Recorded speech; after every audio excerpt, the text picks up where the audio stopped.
Budget के बाद राज्यपाल अभिभाषण में आपको पर्याप्त दूंगा।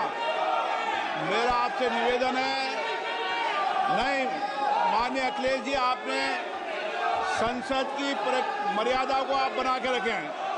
कभी बजट भाषण के अंदर इस तरीके का नहीं हुआ, ये उचित नहीं है, ये उचित नहीं है।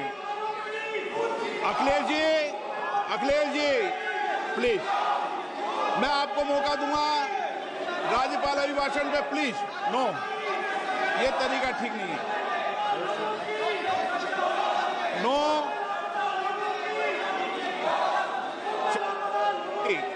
राज्यपाल अभिभाषण पर चर्चा होगी। नो तरीका। Honorable Speaker, I present the budget for 25-26. This budget continues our government's efforts to A. Accelerate growth, B. Secure inclusive development, C. Invigorate private sector investments, D. Uplift household sentiments, and E. Enhance spending power of India's rising middle class. Together, we embark on a journey to unlock our nation's tremendous potential for greater prosperity and global positioning under the leadership of Honorable Prime Minister Shri Narendra Modi. As we complete the first quarter of the 21st century, continuing geopolitical headwinds suggest lower global economic growth over the medium term. However, our aspiration for a Vikasit Bharat inspires us, and the transformative work we have done during our government's first 2 terms guides us to march forward resolutely. Our economy is the fastest growing among all major economies. Our development track record for the past 10 years and structural reforms have drawn global attention. Confidence in India's capability and potential has only grown in this period. We see the next 5 years as a unique opportunity to realize Sabka Vikas, stimulating balanced growth of all regions. The great Telugu poet and playwright Gurujada Apparao had said, "Deshamante matti kadoy, deshamante manushuloy," meaning a country is not just its soil, a country is its people. In line with this, for us, Vikasit Bharat encompasses zero poverty, 100% quality good school education, access to high quality, affordable and comprehensive health care, 100% skilled labor with meaningful employment, 70% women in economic activities, and farmers making our country the food basket of the world. In this budget, the proposed development measures span 10 broad areas, focusing on Garib, youth, Annadata, and Nari, spurring agricultural growth and productivity, building rural prosperity and resilience, taking everyone together on an inclusive growth path, boosting manufacturing and furthering Make in India, supporting MSMEs, enabling employment-led development, investing in people, economy, and innovation, securing energy supplies, promoting exports, and nurturing innovation. For this journey of development, our 4 powerful engines are agriculture, MSME, investments, and exports. The fuel, our reforms, our guiding spirit, inclusivity, and the destination, Vikasit Bharat.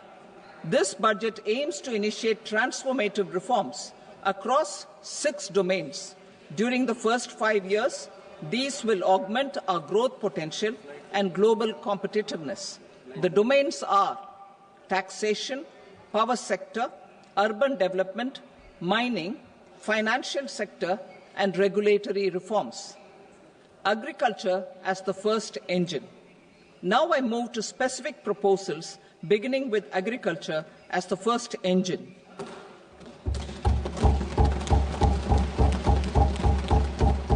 Prime Minister Dhan Dhanya Krishi Yojana, developing agri-districts program. Motivated by the success of the aspirational district program, our government will undertake a Prime Minister Dhan Dhanya Krishi Yojana in partnership with states. Through the convergence of existing schemes and specialized measures, the program will cover 100 districts with low productivity, moderate crop intensity, and below average credit parameters. It aims to 1. Enhance agricultural productivity, 2. Adopt crop diversification and sustainable agricultural practices, 3. Augment post-harvest storage at the panchayat and block level, 4. Improve irrigation facilities, and 5. Facilitate availability of long-term and short-term credit. This program is likely to help 1.7 crore farmers. Building rural prosperity and resilience. A comprehensive multi-sectoral rural prosperity and resilience program will be launched in partnership with the states.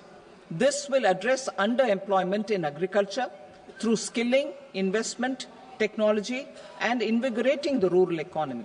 The goal is to generate ample opportunities in rural areas so that migration is an option but not a necessity. The program will focus on rural women, young farmers, rural youth, marginal and small farmers, and landless families. The details are in Annexure A. Domestic best practices will be incorporated, and appropriate technical and financial assistance will be sought from multilateral development banks. In Phase 1, 100 developing agri-districts will be covered. Atmanirbharta in pulses. Our government is implementing the National Mission for Edible Oilseed for achieving Atmanirbharta in edible oils. Our farmers have the capability to grow enough for our needs and more. 10 years ago, we made concerted efforts and succeeded in achieving near self-sufficiency in pulses. Farmers responded to the need by increasing the cultivated area by 50%, and government arranged for procurement and remunerative prices. Since then, with rising incomes and better affordability, our consumption of pulses has increased significantly. Our government will now launch a 6-year mission for Atmanirbharta in pulses with a special focus on Tuar, Urad and Masoor. Details are in Annexure B. Central agencies such as NAFED and NCCF will be ready to procure these 3 pulses as much as offered during the next 4 years from farmers who register with these agencies and enter into agreements. Comprehensive program for vegetables and fruits. It is encouraging that our people are increasingly becoming aware of their nutritional needs. It is a sign of a society becoming healthier. With rising income levels, the consumption of vegetables, fruits, and Sri Anna is increasing significantly. A comprehensive program to promote production, efficient supplies, processing, and remunerative prices for farmers will be launched in partnership with the states. Appropriate institutional mechanisms for implementation and participation of farmer-producer organizations and cooperatives will be set up. Makhana Board in Bihar. For this, there is a special opportunity for the people of Bihar. A Makhana Board will be established in the state to improve production, processing, value addition, and marketing of makhana. The people engaged in these activities will be organized into FPOs. The board will provide hand-holding and training support to makhana farmers and will also work to ensure they receive the benefits of all relevant government schemes. A national mission on high-yielding seeds will be launched, aimed at 1. Strengthening research ecosystem, 2. Targeted development and propagation of seeds with high yield, pest resistance, and climate resilience, and 3. Commercial availability of more than 100 seed varieties released since July 2024. India ranks second largest globally in fish production and aquaculture. Seafood exports are valued at 60,000 crore rupees. To unlock the untapped potential of the marine sector, our government will bring in an enabling framework for sustainable harnessing of fisheries from Indian exclusive economic zone and high seas, with a special focus on the Andaman and Nicobar and Lakshadweep Islands. For the benefit of lakhs of cotton growing farmers, I am pleased to announce a mission for cotton productivity. This 5-year mission will facilitate significant improvements in productivity and sustainability of cotton farming and promote extra long staple cotton varieties. The best of science and technology support will be provided to farmers. Aligned with our integrated 5F vision for the textile sector, this will help in increasing incomes of the farmers and ensure a steady supply of quality cotton for rejuvenating India's traditional textile sector.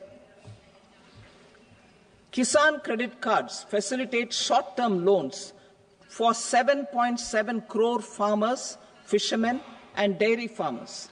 The loan limit under modified interest subvention scheme will be enhanced from 3 lakh rupees to 5 lakh rupees for loans taken through the KCC. For Atmanirbharta in urea production, our government had reopened 3 dormant urea plants in the eastern region. To further augment urea supply, a plant with annual capacity of 12.7 lakh metric tons will be set up at Namrup in Assam.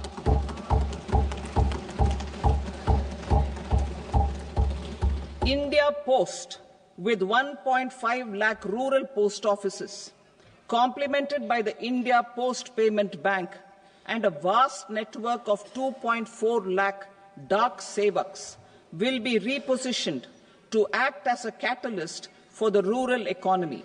Details are at Annexure C. India Post will also be transformed as a large public logistics organization.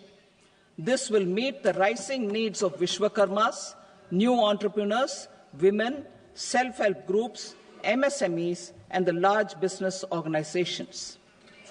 Our government will provide support to NCDC for its lending operations for the cooperative sector.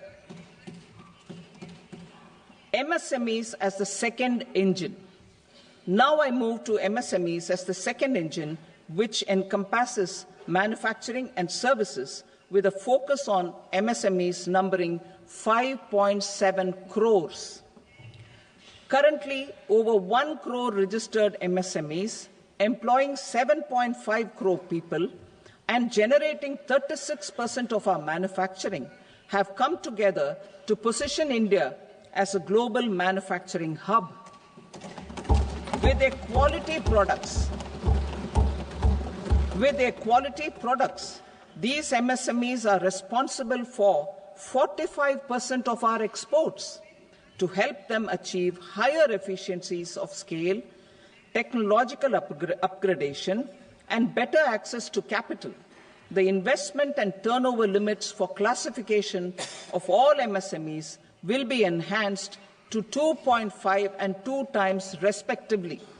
This will give them the confidence to grow and generate employment for our youth. The details are given in Annexure D. To improve access to credit, the credit guarantee cover will be enhanced. First, for micro and small enterprises from 5 crore to 10 crore rupees, leading to additional credit of 1.5 lakh crores in the next 5 years. Second, for startups from 10 crore rupees to 20 crore rupees, with the guarantee fee being moderated to 1% for loans in 27 focus sectors which are important for Atmanirbhar Bharat. And for well-run exporter MSMEs, for term loans up to 20 crore rupees. Also for the micro enterprises, we will introduce customized credit cards with a 5 lakh rupee limit for micro enterprises registered on Udyam portal. In the first year, 10 lakh such cards will be issued. Fund of funds for startups. The alternate investment fund, AIFs, for startups have received commitments of more than 91,000 crores rupees. These are supported by the fund of funds set up with the Government of India's contribution of 10,000 crore rupees. Now, a new fund of funds with expanded scope and a fresh contribution of another 10,000 crore rupees will be set up. A new scheme will be launched for 5 lakh women, scheduled castes and scheduled tribes, first-time entrepreneurs. This will provide term loans up to 2 crore rupees during the next 5 years. The scheme will incorporate lessons from the successful Stand Up India scheme. Online capacity building for entrepreneurship and managerial skills will also be organized. Measures for labor-intensive sectors. To promote employment and entrepreneurship opportunities in labor-intensive sectors, our government will undertake specific policy and facilitation measures. To enhance the productivity, quality, and competitiveness of India's footwear and leather sector, a focused product scheme will be implemented. The scheme will support design capacity, component manufacturing, and machinery required for production of non-leather quality footwear, besides the support for leather footwear and products. The scheme is expected to facilitate employment for 22 lakh persons, generate over 4 lakh crore rupees, and exports of over 1.1 lakh crore rupees. Measures for the toys sector. Building on the National Action Plan for Toys, we will implement a scheme to make India a global hub for toys. The scheme will focus on development of clusters, skills, and a manufacturing ecosystem that will create high-quality, unique, innovative, and sustainable toys that will represent the Made in India brand.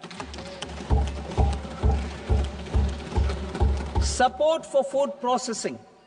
In line with our commitment towards Purvodaya, we will establish a National Institute of Food Technology, Entrepreneurship and Management in Bihar. The institute will provide a strong fillip to food processing activities in the entire eastern region. This will result in 1. Enhanced income for the farmers through value addition to their produce, and 2. Skilling entrepreneurship and employment opportunities for the youth. Manufacturing mission, furthering Make in India. Our government will set up a national manufacturing mission covering small, medium, and large industries for furthering Make in India by providing policy support, execution roadmaps, governance, and monitoring framework for central ministries and states. Details are in Annexure E. Given our commitment to climate-friendly development, the mission will also support clean tech manufacturing. This will aim to improve domestic value addition and build our ecosystem for solar PV cells, EV batteries, motors and controllers, electrolyzers, wind turbines, very high voltage transmission equipment and grid-scale batteries. Investment as the third engine. Now I move to investment as the third engine, which encompasses investing in people, investing in the economy, and investing in innovation. Investing in people. Saksham Anganwadi and Poshan 2.0. Saksham Anganwadi and Poshan 2.0 program provides nutritional support to more than 8 crore children, 1 crore pregnant women and lactating mothers all over the country, and about 20 lakh adolescent girls in aspirational districts and the Northeast region. The cost norms for these nutritional support will be enhanced appropriately. Atal Tinkering Labs. 50,000 Atal Tinkering Labs will be set up in government schools in the next 5 years to cultivate the spirit of curiosity and innovation and foster a scientific temper among young minds. Broadband connectivity to government secondary schools and PHCs. Broadband connectivity will be provided to all government secondary schools and primary health centers in rural areas under the BharatNet project. Bharatiya Bhasha Pustak Scheme.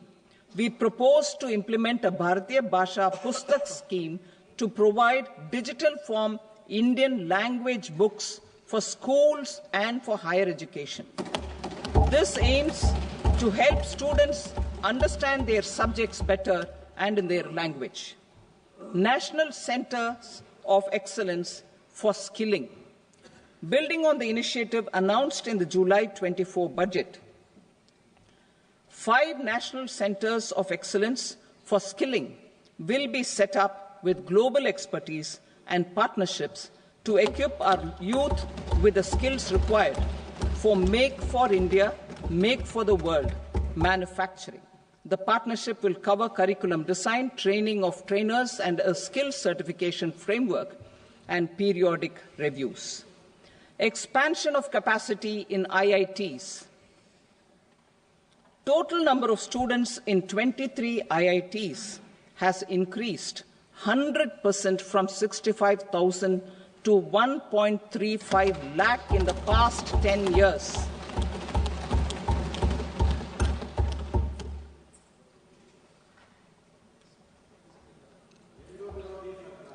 Additional infrastructure will be created in the 5 IITs started after 2014 to facilitate education for 6,500 more students. Hostel and other infrastructure capacity at IIT Patna will also be expanded.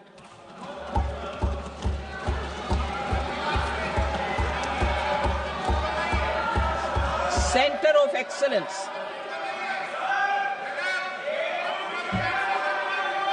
Center of Excellence in AI for Education.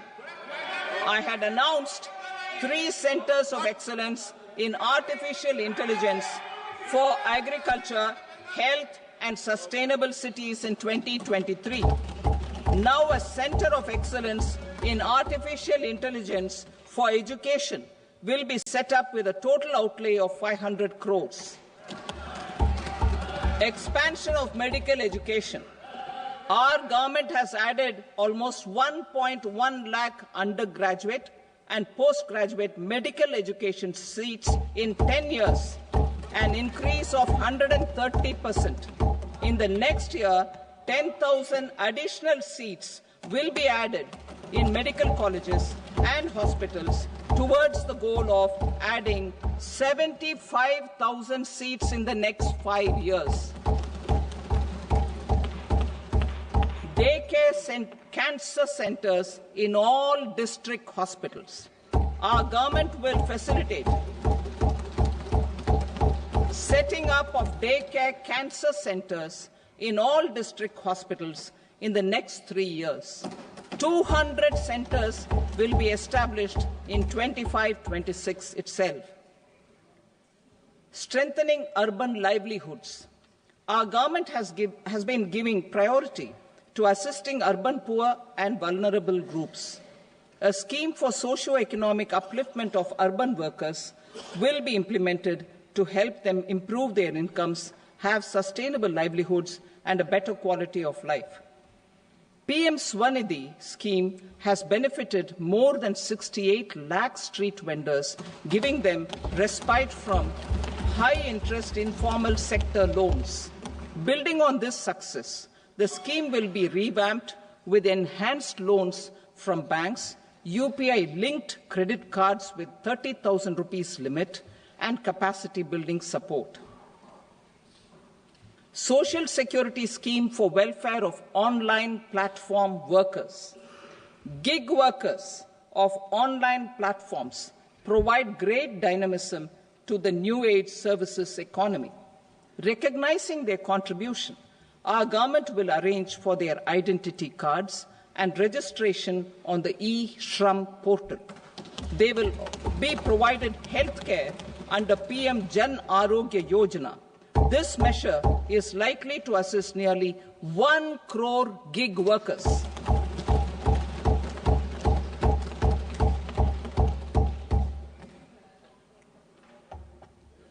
Investing in the economy. Public-private partnership in infrastructure. Each infrastructure-related ministry will come up with a 3-year pipeline of projects that can be implemented in PPP mode.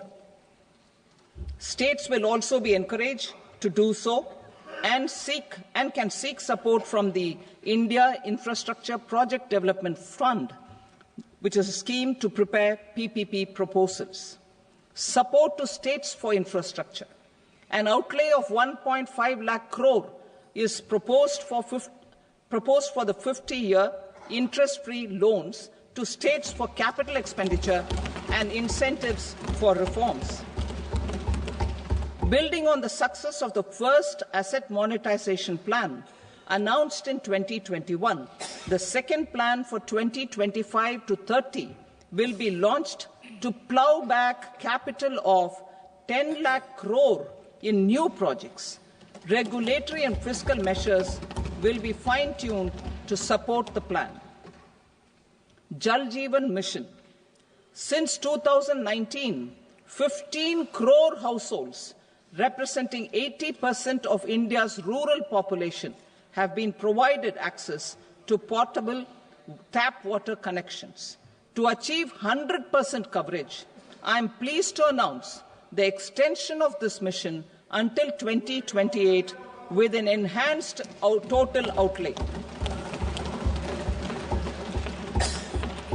The mission's focus will be on the quality of infrastructure and O&M of rural piped water supply schemes through Jan Bhagidari.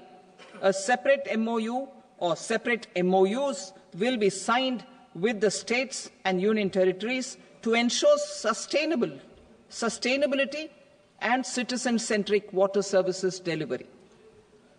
Urban sector reforms. Building on the July budget proposals, urban sector reforms related to governance, municipal services, urban land and planning will be incentivized. Urban Challenge Fund. The government will set up an Urban Challenge Fund of 1 lakh crore rupees to implement the proposals for cities as growth hubs, creative redevelopment of cities, and for water and sanitation purposes announced in the July budget. This fund will finance up to 25% of the cost of bankable projects, with a stipulation that at least 50% of the cost is funded from bonds, bank loans, and PPPs. An allocation of 10,000 crore is proposed in 2025-26. Power sector reforms. We will incentivize electricity distribution reforms and augmentation of intra-state transmission capacity by states. This will improve financial health and capacity of electricity companies. Additional borrowing of 0.5% of GSDP will be allowed to states contingent on these reforms. Nuclear energy mission for Vikasit Bharat. Development of at least 100 gigawatt of nuclear energy by 2047 is essential for our energy transition efforts. For an active partnership with the private sector towards this goal, amendments to the Atomic Energy Act and the Civil Liability for Nuclear Damage Act will be taken up. A nuclear energy mission for research and development of small modular reactors with an outlay of 20,000 crore will be set up. At least 5 indigenously developed small modular reactors will be operationalized by 2033. Shipbuilding. The shipbuilding financial assistance policy will be revamped to address cost disadvantages. This will also include credit notes for shipbreaking in Indian yards to promote the circular economy. Large ships above a specified size will be included in the infrastructure harmonized master list. Shipbuilding clusters will be facilitated to increase the range, categories and capacity of ships. This will include additional infrastructure, facilities, skilling and technology to develop the entire ecosystem. Maritime Development Fund. For long-term financing for the maritime industry, a Maritime Development Fund with a corpus of 25,000 crore rupees will be set up. This will be for distributed support and promoting competition. This will have up to 49% contribution by the government, and the balance will be mobilized from ports and from private sector. UDAN regional connectivity schemes. UDAN has enabled 1.5 crore middle-class people to meet their aspirations for speedier travel. The scheme has connected 88 airports, and operationalized 619 routes. Inspired by that success, a modified UDAN scheme will be launched to enhance regional connectivity to 120 new destinations and carry 4 crore passengers in the next 10 years.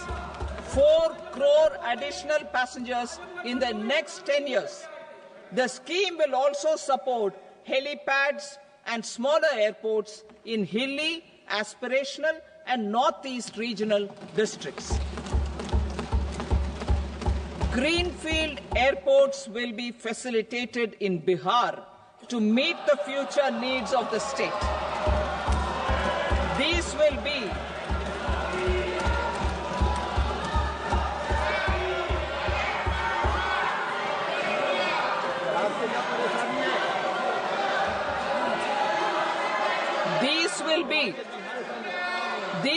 be in addition to the expansion of the capacity of Patna Airport and a brownfield airport in Beta. Western Kosi Canal project in Mithilanchal. Financial support will be provided for the Western Kosi Canal ERM project, benefiting a large number of farmers cultivating over 50,000 hectares of land in the Mithilanchal region of Bihar. Mining sector reforms. Mining sector reforms, including those for minor minerals, will be encouraged through sharing of best practices and institutions of a state mining index. A policy for recovery of critical minerals from tailings will be brought out. Under the special window for affordable and mid-income housing, SWAMI, 50,000 dwelling units in stressed housing projects have been completed and keys handed over to home buyers. Another 40,000 units will be completed in 2025, further helping middle-class families who were paying EMIs on loans taken for apartments while also paying rent for their current dwellings. Building on this success, Swami Fund 2 will be established as a blended finance facility with contribution from the government, banks and private investors. This fund of 15,000 crore rupees will aim for expeditious completion of another 1 lakh units. PM Gati Shakti data for private sector. For furthering PPPs and assisting the private sector in project planning, access to relevant data and maps from the PM Gati Shakti portal will be provided. Tourism for employment-led growth. Top 50 tourist destination sites in the country will be developed in partnership with states through a challenge mode. Land for building key infrastructure will have to be provided by the states. Hotels in these destinations will be included in the infrastructure harmonized list. The following measures will be taken for facilitating employment-led growth: organizing intensive skill development programs for our youth, including in institutes of hospitality management, providing mudra loans for homestays, improving ease of travel and connectivity to tourist destinations, providing performance-linked incentives to states for effective destination management, including tourist amenities, cleanliness and marketing efforts, and introducing streamlined e-visa facilities along with visa fee waivers for certain tourist groups. Continuing with the emphasis on places of spiritual and religious significance, in the July budget, there will be a special focus on destinations related to the life and times of Lord Buddha. Medical tourism and heal in India. Medical tourism and heal in India will be promoted in partnership with the private sector, along with capacity building and easier visa norms. Investing in innovation. To implement private sector-driven research, development and innovation initiatives announced in the July budget, I am now allocating 20,000 crore rupees for this purpose. A deep tech fund of funds will also be explored to catalyze the next generation startups as a part of this initiative. In the next 5 years, under the PM Research Fellowship Scheme, we will provide 10,000 fellowships for technological research in IITs and IISc with enhanced financial support. The second gene bank with 10 lakh germplasm lines will be set up for future food and nutritional security. This will provide conservation support to both public and private sectors for genetic resources. We will start a national geospatial mission to develop foundational geospatial infrastructure and data. Using PM Gati Shakti, this mission will facilitate modernization of land records, urban planning, and design of infrastructure projects. A Gyan Bharatam mission for survey, documentation, and conservation of our manuscript heritage with academic institutions, museums, libraries, and private collectors will be undertaken to cover more than 1 crore manuscripts. We will set up a national digital repository of Indian knowledge systems for knowledge sharing. Now I move to exports as the fourth engine. We will set up an export promotion mission with sectoral and ministerial targets driven jointly by the Ministries of Commerce, MSME, and Finance. It will facilitate easy access to export credit, cross-border factoring support, support to MSMEs to tackle non-tariff measures in overseas markets. A digital public infrastructure, Bharat Trade Net, for international trade will be set up as a unified platform for trade documentation and financing solutions. This will complement the Unified Logistics Interface platform. The BTN will be aligned with international practices. Support will be provided to develop domestic manufacturing capacities for our economy's integration with global supply chains. Sectors will be identified based on objective criteria. Facilitation groups with participation of senior officers and industry representatives will be formed for select products and supply chains. Through this, there are huge opportunities related to Industry 4.0, which needs high skills and talent. Our youth have both. Our government will support the domestic electronic equipment industry to leverage this opportunity for the benefit of our youth. A national framework will be formulated as guidance to states for promoting global capability centers in emerging Tier 2 cities. This will suggest measures for enhancing availability of talent and infrastructure, building bylaw reforms, and mechanisms for collaboration with industry. Our government will facilitate upgradation of infrastructure and warehousing for air cargo, including high-value perishable horticultural produce. Cargo screening and customs protocol will be streamlined and made user-friendly. Reforms as the fuel. Over the past 10 years, our government has implemented several reforms for convenience of taxpayers, such as faceless assessment, 2, taxpayer charter, 3, faster returns, 4, almost 99% returns being on self-assessment, and 5, Vivad Se Vishwas scheme.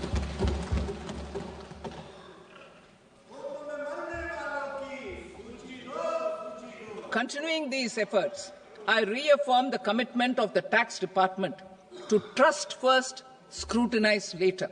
I also propose to introduce the new income tax bill next week.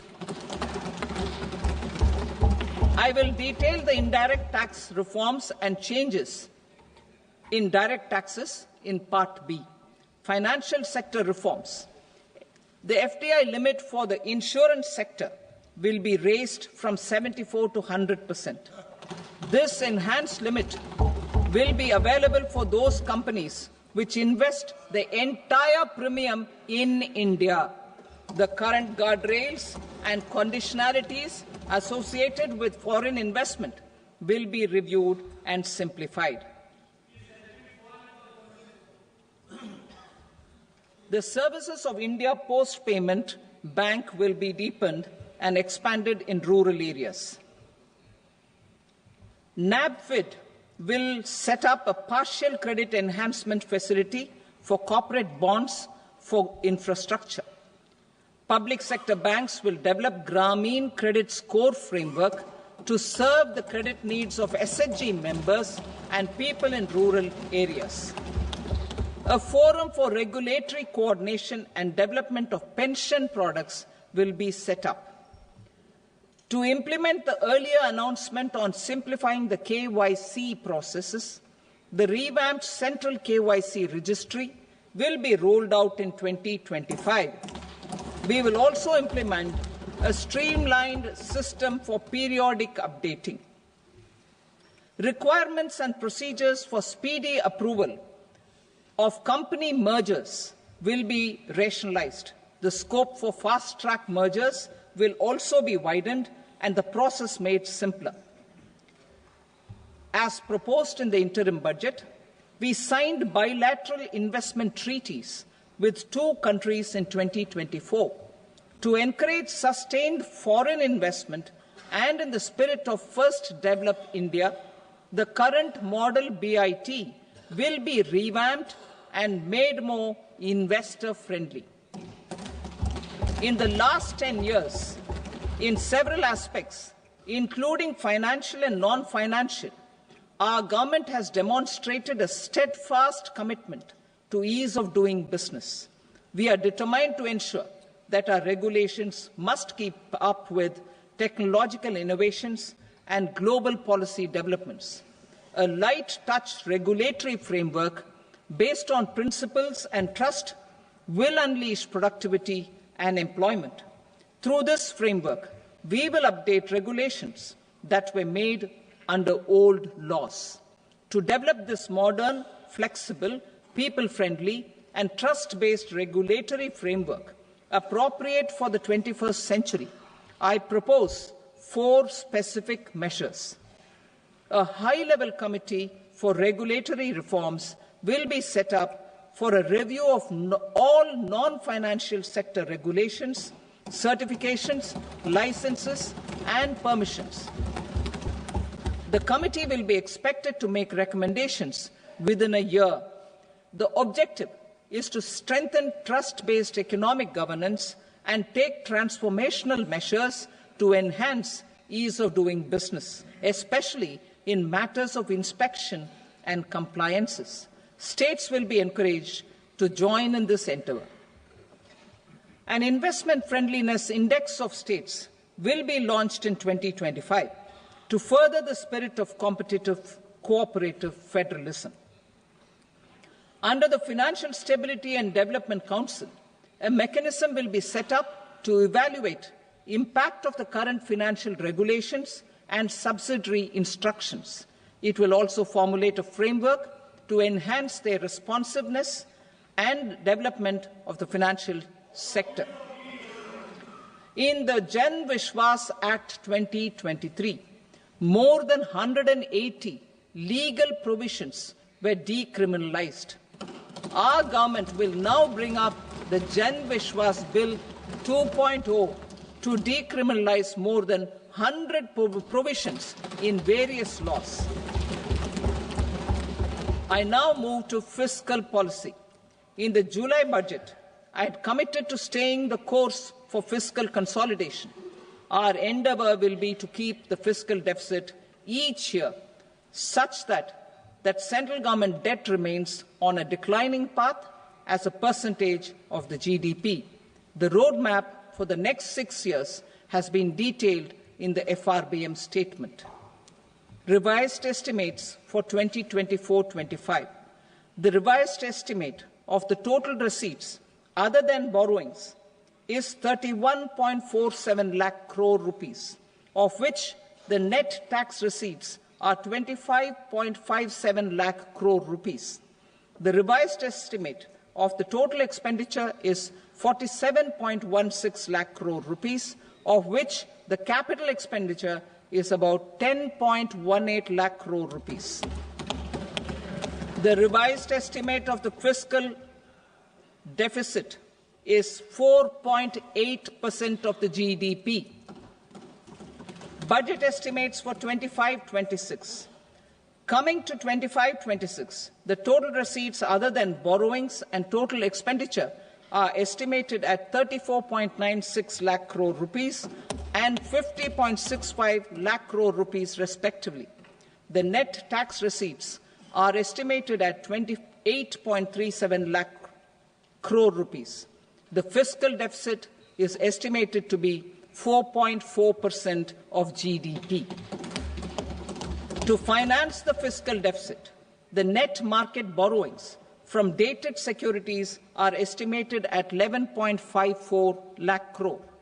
The balance financing is expected to come from small savings and other sources. The gross market borrowings are estimated at 14.82 lakh crore rupees. I will now move to Part B.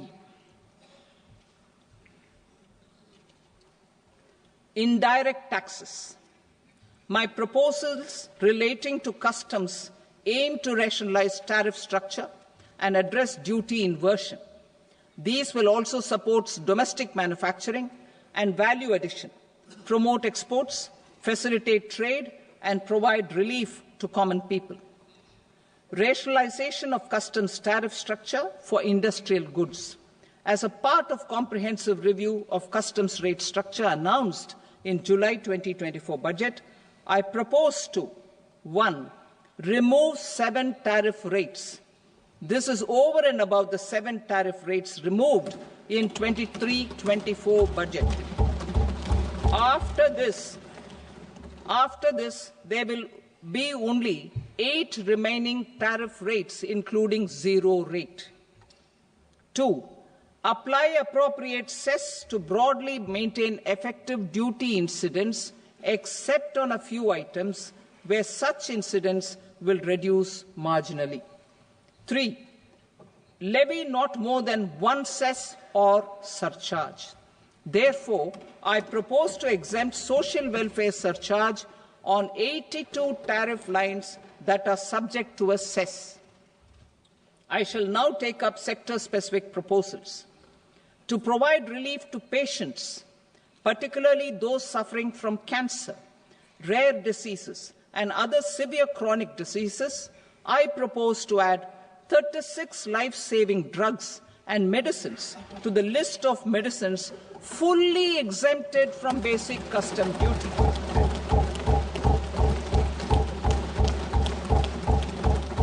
I also propose to add 6 life-saving medicines to the list attracting concessional custom duty of 5%. Full exemption and concessional duty will also respectively apply on the bulk drugs for manufacture of the above. Specified drugs and medicines under patient assistance programs run by the pharmaceutical companies are fully exempt from BCD, provided the medicines are supplied free of cost to the patients. I propose to add 37 more medicines along with 13 new patient assistance programs. Support to domestic manufacturing and value addition. Critical minerals. In the July 2024 budget, I had fully exempted BCD on 25 critical minerals that are not domestically available. I had also reduced BCD of 2 other such minerals to provide a major fillip to their processing, especially by MSMEs. Now, I propose to fully exempt cobalt powder and waste, the scrap of lithium-ion battery, lead, zinc, and 12 more critical minerals.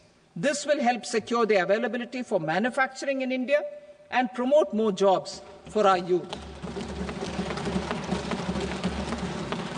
To promote domestic production of technical textile products such as agro-textiles, medical textiles, and geotextiles at competitive prices, I propose to add 2 more types of shuttle-less looms to the list of fully exempted textile machinery.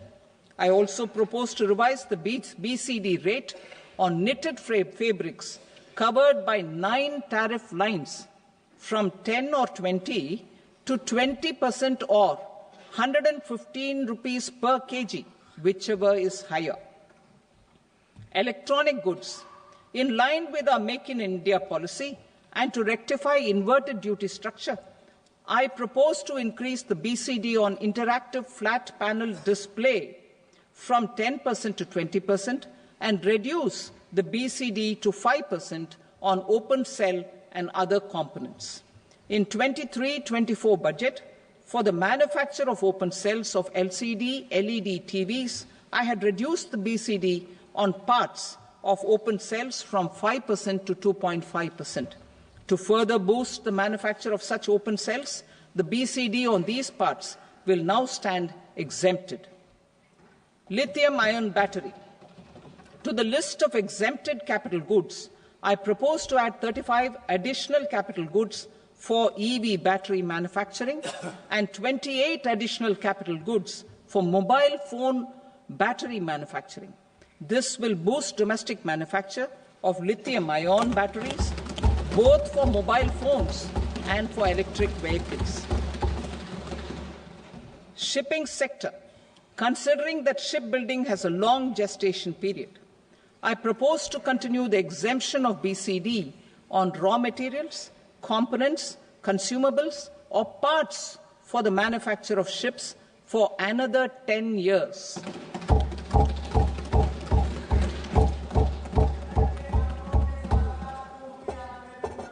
I also propose the same dispensation for shipbreaking to make it more competitive. Telecommunication. To prevent classification disputes, I propose to reduce the BCD from 20% to 10% on carrier-grade Ethernet switches to make it at par with non-carrier-grade Ethernet switches. Export promotion. To facilitate exports of handicrafts, I propose to extend the time period for export from 6 months to 1 year, further extendable by another 3 months if required. I also propose to add 9 items to the list of duty-free inputs. Leather sector. I propose to fully exempt BCD on wet blue leather to facilitate imports for domestic value addition and employment. I also propose to exempt crust leather from 20% export duty to facilitate exports by small tanners. Marine products. To enhance India's competitiveness in the global seafood market, I propose to reduce BCD from 30% to 5% on frozen fish paste, surimi, for manufacture and export of its analog products. I also propose to reduce BCD from 15% to 5% on fish hydrolysates for manufacture of fish and shrimp feed. In July 2024 budget, to promote development of domestic MROs for aircraft and ships, I had extended the time limit for export of foreign origin goods that were imported for repairs from 6 months to 1 year and further extendable by 1 year. I now propose to extend the same dispensation for railway goods. Time limit for provisional assessment. Presently, the Customs Act 1962 does not provide any time limit to finalize provisional assessments, leading to uncertainty and cost to trade. As a measure of promoting ease of doing business, I propose to fix a time limit of 2 years, extendable by a year, for finalizing the provisional assessment. I propose to introduce a new provision that will enable importers or exporters, after clearance of goods, to voluntarily declare material facts and pay duty with interest but without penalty. This will incentivize voluntary compliance. However, this will not apply in cases where department has already initiated audit or investigation proceedings.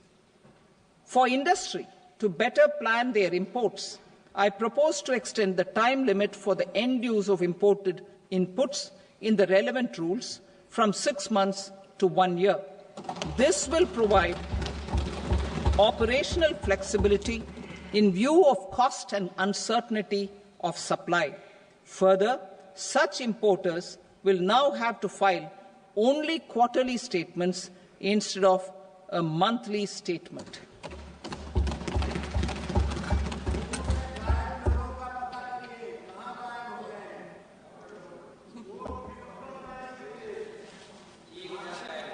I now come to my direct tax proposals.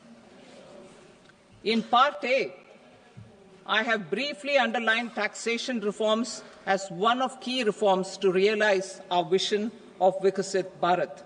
In respect of criminal law, our government had earlier ushered in Bharatiya Nyaya Sanhita, replacing Bharatiya Danda Sanhita. I am happy to inform this august House and the country that for new income tax bill will carry forward the same spirit of Nyaya in its drafting as well. The new bill will be clear and direct in text, with close to half of the present law in terms of both chapters and words. It will be simple to understand for taxpayers and tax administrators, leading to tax certainty and reduced litigation. Reforms, however, are not a destination. They are means to achieve good governance for our people and economy. Providing good governance primarily involves being responsive. The Tirukkural captures this in verse 542, which reads, "Vaanokki vaazhum ulagallam, mannavan kol nokki vaazhum kudi," meaning, just as the living beings live expecting rains, citizens live expecting good governance. Our government is committed to keeping an ear to the ground and a finger on the pulse and responding while balancing our national building efforts.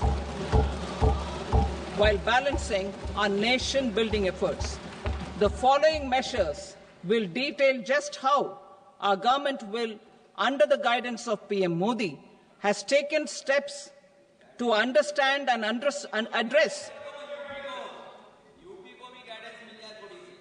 I repeat that sentence, sir. The following measures will detail just how our government, under the guidance of PM Modi, has taken steps to understand and address the needs voiced by our citizens. My tax proposals are guided by this spirit. The objectives of my proposals are as follows: personal income tax reforms with special focus on middle class, rationalization of TDS and TCS for easing difficulties, encouraging voluntary compliance, reducing compliance burden, ease of doing business, employment and investment. I will come to my proposal on personal income tax towards the end. TDS and TCS, rationalization for easing difficulties. I propose to rationalize tax deduction at source, TDS, by reducing the number of rates and thresholds above which TDS is deducted. Further, threshold amounts for tax deduction will be increased for better clarity and uniformity. The limit for tax deduction on interest